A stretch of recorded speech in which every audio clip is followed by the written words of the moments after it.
భారతీయ జనతా పార్టీకి ఎందుకు ఓట్లు వేయాలి తెలంగాణ ప్రజలు? One word. ఒకటే విషయం, చివరి విషయం చెప్తా నేను.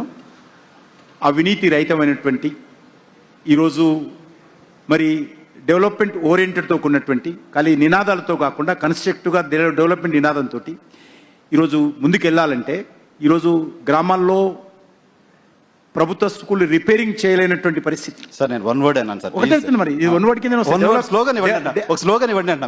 ఒకటి చెప్తాను. ఇటీవల కేంద్ర బడ్జెట్లో బీజేపీకి ఎందుకు వేయాలంటే తెలంగాణ మీద ఎంత కమిట్మెంట్ ఉందో. 7 సూపర్ ఫాస్ట్ బుల్లెట్ ట్రైన్లు, high speed railway elevated corridors declare చేస్తే 7, అందులో 3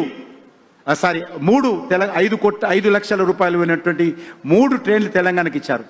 ఒకటి హైదరాబాద్ టు పూనా, ఒకటి హైదరాబాద్ టు బెంగళూరు, ఒకటి హైదరాబాద్ టు చెన్నై. 5 లక్షల కోట్ల విలువైనటువంటి 3 ట్రైన్లు తెలంగాణకి ఇచ్చారు. తెలంగాణ మీద నరేంద్ర మోడీ గారి అభిమానం ఎట్లుందో కాబట్టి తెలంగాణలో భారతీయ జనతా పార్టీ గెలిస్తే ఇంకా లాభం జరుగుతుంది అనేది నా అభిప్రాయం. తెలంగాణ అభివృద్ధి కోసం మోదీకి ఓటేయండి. 100%. సో మీ స్లోగన్ నాకు అర్థమైంది. That is the slogan. Right sir, thank you.